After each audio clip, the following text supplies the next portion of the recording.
প্রিয় ছাত্রছাত্রী, আজকে আমি তোমাদেরকে এই ভিডিওর মাধ্যমে ক্লাস 9-এর ইতিহাসের যে প্রশ্নগুলো দেওয়া হয়েছে রায়মার্টিন প্রশ্নবিচিত্রা 2024 সালের, সেখানে প্রথম পর্যায়ক্রমিক মূল্যায়ন অর্থাৎ ফার্স্ট সামেটিভের স্কুল নম্বর 11 পেজ নম্বর 395, এই 300 অর্থাৎ আমাদের স্কুল নম্বর 11তে যে প্রশ্নগুলো আছে আমরা সমস্ত প্রশ্ন উত্তর আজকে এই ভিডিওর মাধ্যমে আলোচনা করব। এবং এর আগে যে স্কুলগুলো ছিল সেগুলোর প্রশ্ন উত্তর আমরা অলরেডি চ্যানেলে আপলোড করে দিয়েছি। তোমরা প্লে লিস্ট থেকে সেই প্রশ্ন উত্তরগুলো অবশ্যই তোমরা সেগুলো দেখে নেবে। তো আজকে দেখো 11 নম্বর স্কুলে যে এমসিকিউ টাইপ প্রশ্নগুলো দেওয়া হয়েছে। দেখো, ময়না বিবেকানন্দ কন্যা বিদ্যাপীঠ, এখানে বিভাগ ক, সেখানে 10টা এমসিকিউ টাইপ প্রশ্ন দেওয়া আছে। 10 নম্বর প্রথম একের দাগের প্রশ্নগুলোতে কী বলা হয়েছে, সঠিক উত্তরটি বেছে নিয়ে লেখো। একের দাগে একের প্রশ্ন, আমি রাষ্ট্র কথাটি কে বলেছেন? আমি রাষ্ট্র কথাটি কে বলেছেন? এটা হলো চতুর্দশ লুই বলেছেন।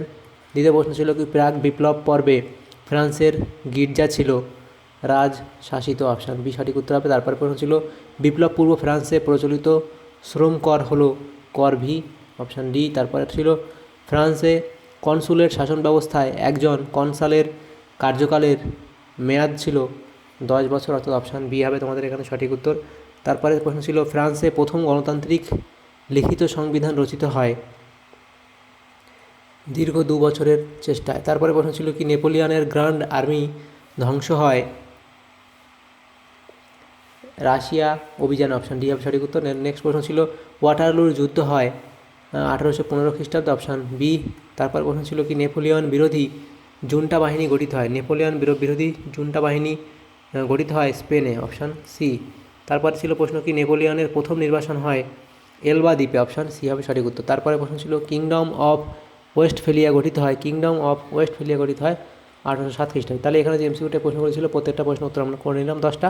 তারপরের যে প্রশ্নগুলো ছিল সেখানে দেখো কি বলা আছে, বিভাগ খ, সেখানে 6টা প্রশ্ন 1 নম্বর করে, 6 নম্বর 2-এর দাগের প্রশ্ন, নিম্নলিখিত প্রশ্নগুলো উত্তর দাও। প্রথম প্রশ্ন, বাম স্তম্ভের সঙ্গে আমাদের ডান স্তম্ভ বেলাতে বলা আছে স্পেনের উত্তরাধিকার যুদ্ধ, এটা তোমাদের হবে ফরাসি রাজা চতুর্দশ লুই। দ্বিতীয় কী ছিল, অস্ট্রিয়ার উত্তরাধিকার যুদ্ধ, এটা এখানে হবে ফরাসি রাজা পঞ্চদশ লুই। এবং সামন্ত প্রভুকে প্রদত্ত কর, সেটা হবে বানালিতে? অপশান বি হবে তোমাদের এখানে, মিলবে এর সাথে। তারপরে যে প্রশ্ন আছে সেটা আমরা দেখে নেব, বিভাগ গ, সেখানে বলা আছে নিম্নলিখিত প্রশ্নগুলি 2-3টি বাক্যে উত্তর দাও। যে কোনো 4টি প্রশ্ন উত্তর করতে বলা হয়েছে। প্রথম প্রশ্ন, কনকর্ডাট কি? এটা হবে 1791 খ্রিস্টাব্দে civil constitution of the clergy নামক আইন দ্বারা পোপের ক্ষমতা বিনষ্ট করা হয় এবং ফ্রান্সের চার্চগুলি জাতীয়করণ করা হয়। এর ফলে পোপের সঙ্গে ফরাসি সরকারের বিরোধ বাধে। 1801 খ্রিস্টাব্দে নেপোলিয়ন চার্চের জাতীয়করণ নীতির সঙ্গে পোপের দাবির সমতা রক্ষা করে যে মীমাংসা সূত্র বা সমাধান সূত্র রচনা করেন তা কনকর্ডাট নামে পরিচিত। তারপরের যে প্রশ্ন ছিল 2-এর দাগের প্রশ্ন, সেখানে কি বলা আছে, টেনিস কোর্টের শপথ বলতে কী বোঝো?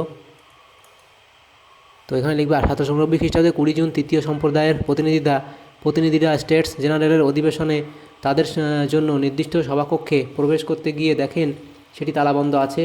তখন আবেসিয়াস ও মিরাবোর নেতৃত্বে পাশের টেনিস খেলার মাঠে সমবেত হন। এখানে তারা শপথ গ্রহণ করেন যে যতদিন না ফ্রান্সের জন্য একটি নতুন সংবিধান রচনা হচ্ছে ততদিন তারা ঐক্যবদ্ধভাবে কাজ করবেন। একে টেনিস কোর্টের শপথ বলা হয়। তারপরে ছিল প্রশ্ন, 100 দিনের রাজত্ব কী? তো এই অবধি তোমরা লিখবে। স্পেনীয় ক্ষত বলতে কী বোঝো? লিখবে, স্পেনের অভ্যন্তরীণ বিরোধের সুযোগে নেপোলিয়ন 1808 খ্রিস্টাব্দে স্পেনের সিংহাসনে নিজের ভাই জোসেফ বোনাপার্টকে বসান। এতে স্পেনবাসী ক্ষুব্ধ হয়ে পর্তুগাল ও ইংল্যান্ডের সঙ্গে একযোগে ফ্রান্সের বিরুদ্ধে বিদ্রোহ ঘোষণা করে। এই যুদ্ধে নেপোলিয়ন পরাজিত হন ও তার মান মর্যাদা ভুলুণ্ঠিত হয়। তাই এই ব্যর্থতা স্পেনীয় ক্ষত নামে পরিচিত। প্যাট্রিশিয়ান ও প্লেবিয়ান কারা? প্যাট্রিশিয়ান হলো ফ্রান্সের অভিজাত শ্রেণী এবং প্লেবিয়ান হলো ফ্রান্সের তৃতীয় শ্রেণীর মানুষরা। বিভাগ ঘয়ের মধ্যে যে প্রশ্নগুলো ছিল, নিম্নলিখিত প্রশ্নগুলির 7-8টি বাক্যে উত্তর দাও। যে কোনো 2টি প্রশ্ন। প্রথমটা বলা হচ্ছে, শাকুলত বলতে কী বোঝো? শাকুলত বলতে কী বোঝায় তোমরা লিখবে এটা। তারপর দ্বিতীয় প্রশ্ন ছিল কি, মহাদেশীয় অবরোধ ব্যবস্থায় বলতে কী বোঝো?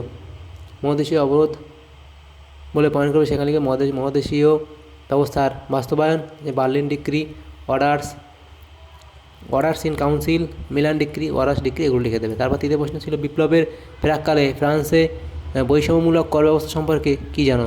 বৈষম্যমূলক কর ব্যবস্থা বলে পয়েন্ট করবে, এটা লিখবে। তারপরে কর প্রদানকারী লিখবে। তারপর কর আদায় ব্যবস্থা, এটা পয়েন্ট করে লিখবে।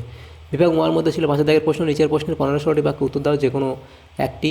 নেপোলিয়ন সাম্রাজ্যিক কার্যকলাপের সঙ্গে নেপোলিয়নের সাম্রাজ্যিক কার্যকলাপের সঙ্গে ফরাসি বিপ্লবের আদর্শের সংঘাত কীভাবে ব্যাখ্যা করবে। ফ্রান্সে কী হয়েছিল লিখবে, বিদেশে কী হয়েছিল সেই পয়েন্টগুলো লিখবে। এখানে 3টে পয়েন্ট লিখবে, এখানেও এই 3টে পয়েন্ট লিখবে। তারপর যে প্রশ্ন সেখানে আছে ফরাসি বিপ্লবের দার্শনিকরা কীভাবে রাষ্ট্র সমালোচনা করেছিলেন লেখো, ভূমিকা লিখবে।